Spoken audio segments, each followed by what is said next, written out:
అందరికీ praise the lord.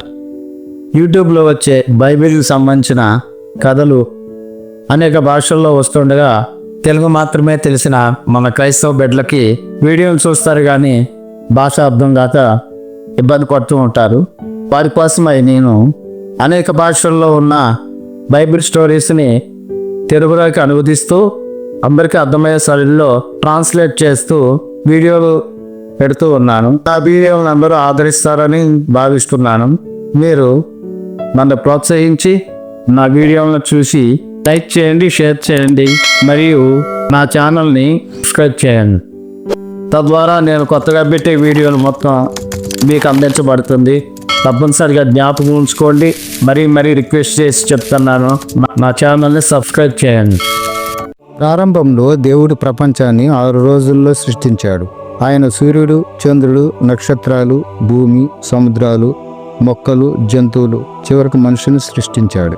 దేవుడు ఈ సృష్టిలో పెద్దాన్ని మంచిది అని పిలిచాడు. కానీ మనుషులు మాత్రం ప్రత్యేకమైన వారు. ఎందుకంటే వారు దేవునితో మాట్లాడగలిగారు, ప్రేమించగలిగారు మరియు తమకు కావలసినట్టు నిర్ణయాలు తీసుకునే స్వేచ్ఛ కలిగిన వారు. దేవుడు మొదటి మనుషులు ఆదాము, హవ్వ కోసం ఒక అందమైన తోటను తయారు చేశాడు. వారు తోటలోని ఏ వృక్ష ఫలానైనా తినవచ్చు, కానీ ఒకే ఒక చెట్టు ఫలాన్ని మాత్రం తినకూడదు. అయితే మంచి చెడ్డల తెలివినిచ్చి వృక్ష ఫలములను తినకూడదు. నీవు వాటిని తినుదినమున నిశ్చయముగా చచ్చెదవని నరునికి ఆజ్ఞాపించెను. ఒకరోజు ఓ జ్ఞానవంతమైన సర్పము వారిని మోసగించెను. ఆ సర్పము దేవుడు చెప్పిన మాటలను శంకించేలా చేసెను. ఆదాము, హవ్వ ఆ ఫలాన్ని తిని ఆ క్షణమే ప్రపంచం మారిపోయింది. వారు తమకు తాము నగ్నంగా ఉన్నామని గ్రహించి సిగ్గుపడటం మొదలుపెట్టారు. వారు దేవుని మాట వినకపోవడం వల్ల నొప్పి, బాధ, మరణం ఈ ప్రపంచంలోకి వచ్చాయి.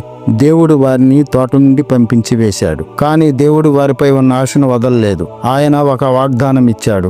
ఒకరోజు ఓ ప్రత్యేకమైన వాడు రావాలని. అతడు ప్రయత్నాన్ని సరిచేస్తాడు మరియు మనల్ని దేవుని దగ్గరకు మళ్ళీ తీసుకెళ్తాడు. చాలా సంవత్సరాలు గడిచిపోయాయి.